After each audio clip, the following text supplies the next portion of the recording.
Sunt Dorin Boabeș și asculți Mind Architect cu Paul Olteanu.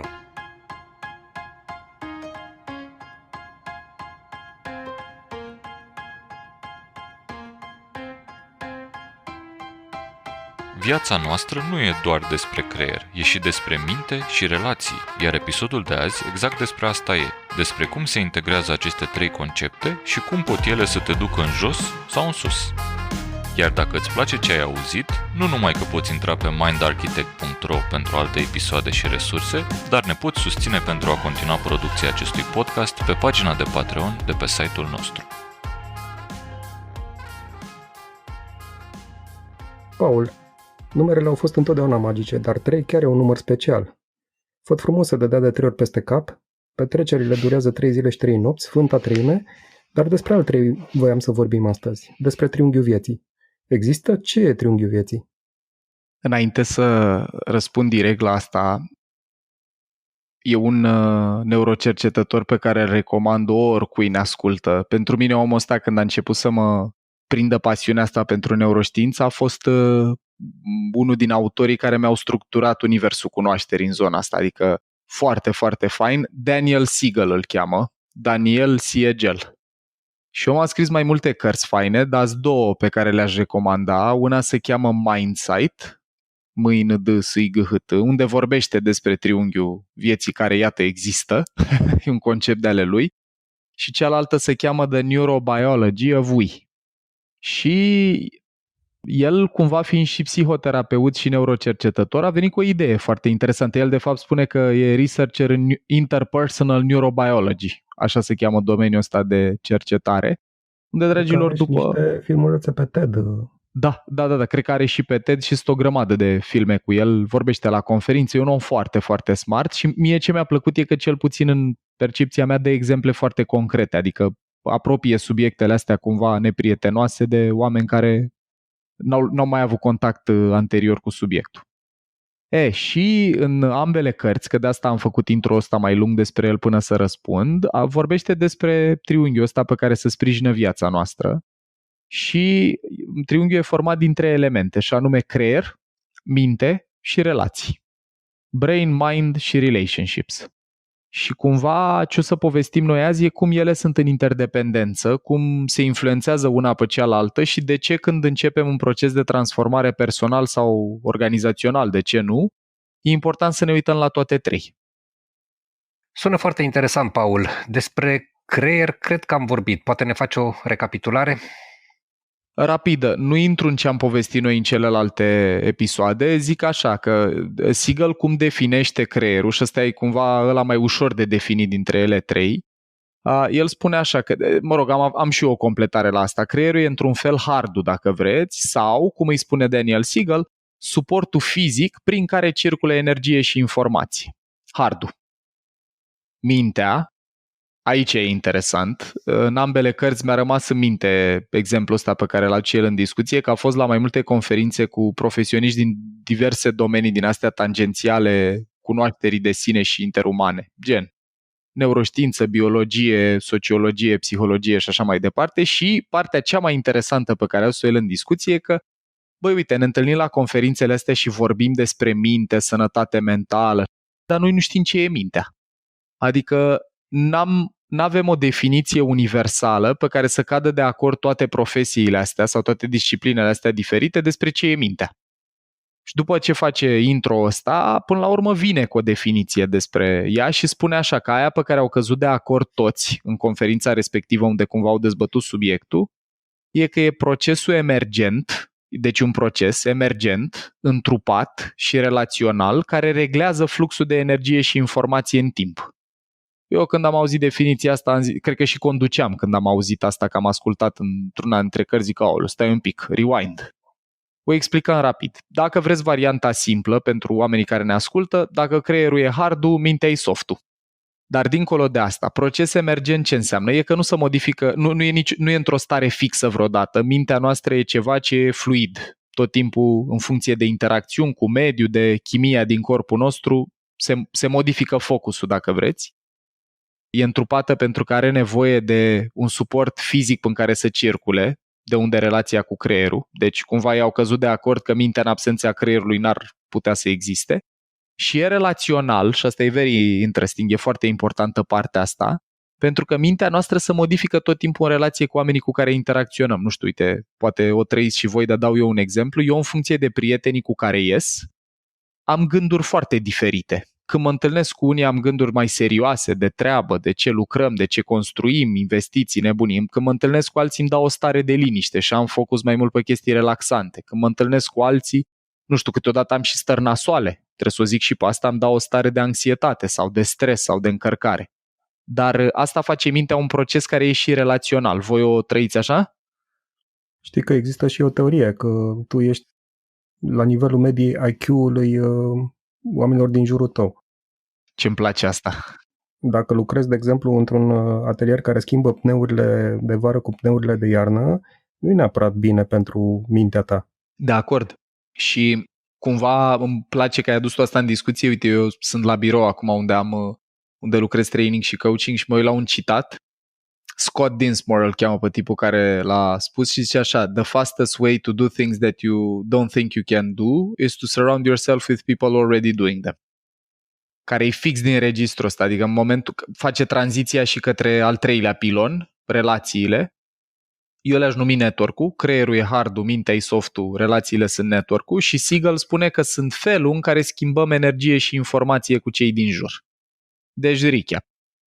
Creierul e hard-ul, suportul fizic, prin care circulă energie, informație, mintea e soft-ul, procesul emergent în trupa relațional care reglează fluxul ăsta de energie și informație, pe ce ne focalizăm atenția, și relațiile sunt network-ul, felul în care schimbăm energie și informație unii cu ceilalți. Asta înseamnă că trepiedul ăsta e contextual, că practic combinația dintre hard, soft și network în funcție de mediul în care ne învârtim, în funcție de oamenii cu care ne vedem, în funcție de gândurile care le avem, putem presupune că e un lucru dinamic? Exact. Și cumva lucrul ăsta pe care neuroștiința îl propune într-o manieră serioasă științifică e un lucru pe care alți oameni l-au surprins de la ce a descris Tudor mai devreme la citatul ăsta din biroul meu. În practică, mediul în care stăm, respectiv oamenii de care ne înconjurăm, ne focalizează atenția pe un lucru sau altul și focalizarea asta repetată a atenției modifică la propriu hardul, modifică creierul. Apar modificări structurale, asta e partea interesantă, că mintea are capacitatea prin focalizarea atenției să modifice geografia, arhitectura creierului. Pe mine altceva mă face, sau mă rog, ce povestești tu mă provoacă să spun. E un subiect care mi se pare că în România e foarte puțin acoperit, care are legătură cu relația dintre creier, minte și relații, mai ales în mediile profesionale, și e subiectul burnout-ului. Nu există un cuvânt în limba română, eu am scris un articol despre el și îi spun prăjeală. Da. Nu știu dacă este cel mai bun exemplu sau cea mai bună traducere, dar efectiv nu există un cuvânt echivalent în limba română. Burnout-ul e ceva ce în România este quasi necunoscut, dar eu știu cel puțin 2 oameni din cercul meu de prieteni care sunt fie în burnout, fie în prag de burnout. Iar burnout-ul nu e nimic altceva decât epuizare, mai ales psihică, mai puțin fizică, pentru oamenii care lucrează în medii foarte stresante. Și eu am trecut prin burnout de 2 ori. Odată când lucram pentru Dorin la o altă companie, nu din cauza lui Dorin vreau să subliniez, dar pur și simplu așa a fost situația atunci. Când am plecat de acolo, pentru că am plecat, eram într-o asemenea fază de destructurare, ca să spun așa, încât a trebuit să plec ca să pot să mă salvez, ca să zic așa, deși sună un pic dramatic. Și vreau să zic că am stat 3 luni de zile pur și simplu fără să fac nimic, dormind, cu părinții mei care erau destul de îngrijorați, să-ți dai seama că mă întorsesem după 5 ani de zile de activitate foarte intensă și 3 luni de zile pur și simplu nu m-am putut ridica din pat. Are legătură burnout-ul cu integrarea dintre aceste 3 elemente de care vorbești tu, dintre creier, minte și relații? Are o super legătură și mi se pare un exemplu foarte bun, mai ales din perspectiva asta că e ceva ce mulți oameni trăiesc. Adică cred că n-am curs în vreo organizație, mai ales la nivelul ăsta upper, middle și top management, în care când vorbim despre epuizare psihologică și fizică să nu văd niște capete aprobatoare. Dragilor, burnout-ul e un lucru care se instalează cumva sprijinit pe astea 3 picioarele trepiedului. Adică dacă, de exemplu, sunt într-un mediu în care toți oamenii din jurul meu sunt foarte pe repede înainte, mediul mă invită să termin totul până ieri și presiune mare, asta îmi ține, pe de o parte mă ține tot timpul declanșat emoțional. E trezit elefantul despre care noi am povestit în episoade anterioare, sunt tot timpul în survival mode, pentru că vine deadline-ul, omul ăla îmi cere ceva, am uitat să trimit asta și așa mai departe. Asta cumva modifică focusul atenției, deci practic mediul, relațiile, contextul în care ne aflăm, activează creierul într-un anume fel, care mută focusul atenției pe lucruri care țin mai degrabă de informație negativă, că povesteam noi că elefantul are focus pe negativ, văd lucruri benigne și mai amenințătoare, plus e o schimbare a stării emoționale per total, adică pur și simplu în momentul în care ajung acolo sunt atât de lipsit de resurse psihice, că mi-e greu să mă scot din starea aia, mi-e greu și când ajung acasă să mă bucur de lucrurile de acolo, pentru că a apărut o modificare hardware, dacă vreți. Nu e o modificare, cum să zic, după care nu ne putem reveni, dovada fiind povestea ta în care tu ai trăit-o de 2 ori, dar e totuși ceva care nu mai ține doar de o stare emoțională de moment pe care cu ajutorul minții pot să aleg să-mi focalizez atenția pe altceva. Apare o modificare hardware. Sunt curios cum te-ai scos din starea respectivă, dacă poți să ne împărtășești un pic, să vedem care ar fi soluția. Cel puțin ce a mers la tine. Eu, așa cum povesteam, am trecut de 2 ori prin acest episod, prin 2 episoade distincte de burnout, la intervale de timp foarte mari, unul de celălalt, din motive foarte diferite. Din primul episod m-am scos cu somn. Am dormit masiv, adică Uite, 3 luni de zile efectiv am dormit. Paranteză scurtă aici, mă leg un pic de ce spui. Somnul e ceva ce acționează la nivelul hardului, deci e o intervenție la nivelul ăsta al suportului fizic. Când dormim, se curăță creierul, se întâmplă tot felul de procese benefice. Pentru cei curioși, sunt mult mai puțin competent în a explica asta decât un om care a scris o carte care se numește Why We Sleep, Matthew Walker. Și aș recomanda resursa asta pentru toată lumea care vrea să înțeleagă efectul benefic al somnului în viața noastră. Și mă bucur că ai adus-o în discuție că arată, iată cum ai acționat într-una din situații pârghii asta hardware. Iar în al doilea episod, când deja eram mai experimentat și știam să recunosc semnele, și apropo de ce povesteai tu de partea hardware, burnout-ul se manifestă inclusiv la nivel fizic, adică te poți simți bolnav fără să ai un motiv anume sau poți să răcești mult mai des. Da. Cum mi s-a întâmplat mie destul de frecvent în ultima perioadă, înainte de ultimul burnout, în care hop-top trăgeam câte o răceală din aia zdravănă, absolut inexplicabil. Deci nici nu stăteam în frig, nici nu era nimeni bolnav în jurul meu să zic că am luat de la cineva. A doua oară, ca să ies din burnout, pur și simplu am zis stop joc. Deci m-am oprit din ceea ce făceam, m-am oprit 3 luni de zile și m-am decuplat. Ai nevoie de timp, în esență. Aici ce descrie o acționare mai degrabă pe pârghia 2, pe minte, unde tu ai ales conștient, folosind resursa asta, să te scoți dintr-un mediu care îți făcea rău. E o alegere conștientă de a te extrage de acolo. Și asta e un lucru extrapolabil frumos și în alte situații, că poți, de exemplu, să fii într-un mediu cu oameni toxici care văd tot în jur numai negru, nimic nu funcționează, cinismul așa pe care îl vedem de multe ori și până organizații. Și genul ăla de relații, genul ăla de persoane țin tot timpul atenția focalizată pe cei nasol. E fix ce îi povestesc mamei mele să-mi uite la Antena 3, 2-3 ore pe zi. Acum, din fericire, a depășit momentul cumva, cred că a ajuns la ea mesajul. Dar o vedeam tot timpul uitându-se și zic, mamă, nici nu are legătură cu calitatea informației. Dacă îți ții atenția, mintea focalizată 2-3 ore pe tot ce merge prost, că la orice talk show să uita, evident, niște oameni criticau ceva sau pe cineva, la un moment dat începi să gândești așa, îți apare o autostradă neuronală, o activare în creier atât de rapidă când cineva spune o temă nouă în față, de natură că o să zici nu merge. Și nu știu, am avut noi niște discuții cu hai să mergem la munte, aoleu, și să stau atâtea ore în coadă, în coloana de mașini nouă. Hai să mergem în afara țării, e departe, am văzut eu ce cos, sunt la graniță. Și asta e fix genul ăsta de speță în care lucrul despre care vorbim nici măcar nu e amenințător, e plăcut, dar dacă mintea mea s-a focalizat mult pe un subiect, a apărut o modificare hardware de natură că apar asocieri mentale mult mai rapid negative. Mă gândeam acum, ascultându-vă, că am și eu un exemplu și cred că se leagă. La un moment dat, ca și metodă de time management, mi-am propus să merg la dans. Așa am susținut totdeauna că e o metodă cu care mă ajută pe mine să-mi fac managementul timpului, pentru că mă forța de 2-3 ori pe săptămână să plec la ora 6 de la birou, că aveam întâlnire cu soția, să mergem la dans. Super frumos. Și acum realizez că, de fapt, triunghiul ăsta m-a a ajutat să scap de burnout-ul de care vorbea Tudor. Ducându-mă la dans, hardware-ul meu, mintea mea se concentra avea un alt focus, pe motricitate, pe sincronizare.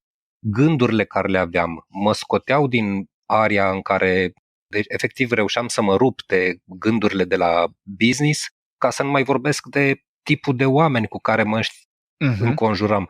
Oamenii veneau la dans să se simtă bine, indiferent de unde veneau și ce joburi stresante aveau, acolo se zâmbea, era o atmosferă extraordinar de caldă și oameni din toate domeniile, din toate părțile sociale. Realizez acum că de fapt era vorba despre același triunghi și nu știu, ce părere ai, Paul? Exact, mi se pare că o vezi foarte bine și ai descris-o excelent. Aș construi pe toate exemplele noastre, știi, pe toate lucrurile aduse în discuție până acum.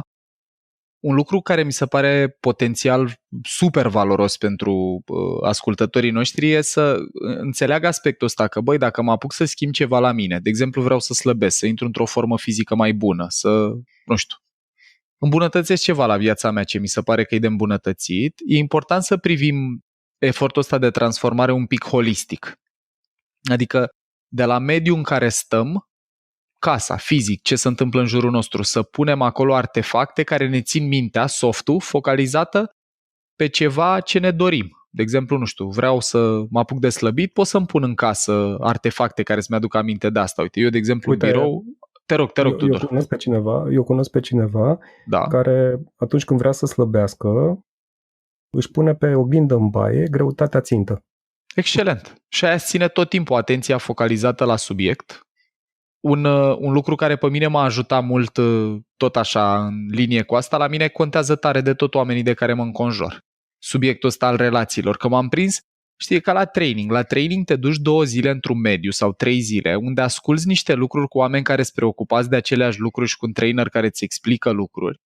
Și în zilele alea începi să gândești altfel, începi să fii preocupat de alte lucruri. Dar dacă după aia te duci într-un mediu, și aud asta super des la cursuri, zic cu precădere femeile, din păcate, povestesc asta, mă duc acasă să-i povestesc soțului despre ce am aflat aici și vreau să fie curios și el și iar ai fost la un curs de ăla. Și e interesant cumva, știi, cum relațiile din viața noastră sunt o pârghie super puternică pentru transformare. La fel cum dacă mergem într-un mediu cu oameni preocupați de lucruri care ne preocupă și pe noi sau cu obiceiuri sănătoase, dezirabile, la care și noi aspirăm, nici nu trebuie să-ți propui să faci ceva în sensul ăla, pentru că stricta conversație și interacțiune cu ei ține mintea focalizată în direcția respectivă și focalizarea asta la un moment dat devine obicei, că practic asta e magia care se întâmplă între toate trei. Că oriunde schimbi ceva, le influențează pe alelalte două. Îți apare un obicei nou, aia o să ducă la gânduri de diferit, focalizate pe ce-ți dorești, schimbi oamenii din viața ta, schimbi lucruri pe care ai focus și așa mai departe. E o interdependență foarte faină între astea trei. Foarte interesant. Mulțumim foarte mult, Paul. Cu mult drag. Le dorim oamenilor care ne ascultă să aibă un triunghi stabil și sănătos, care să-i ajute să construiască viețile pe care și le doresc. Și să nu uite să se uite în ansamblu. În ansamblu.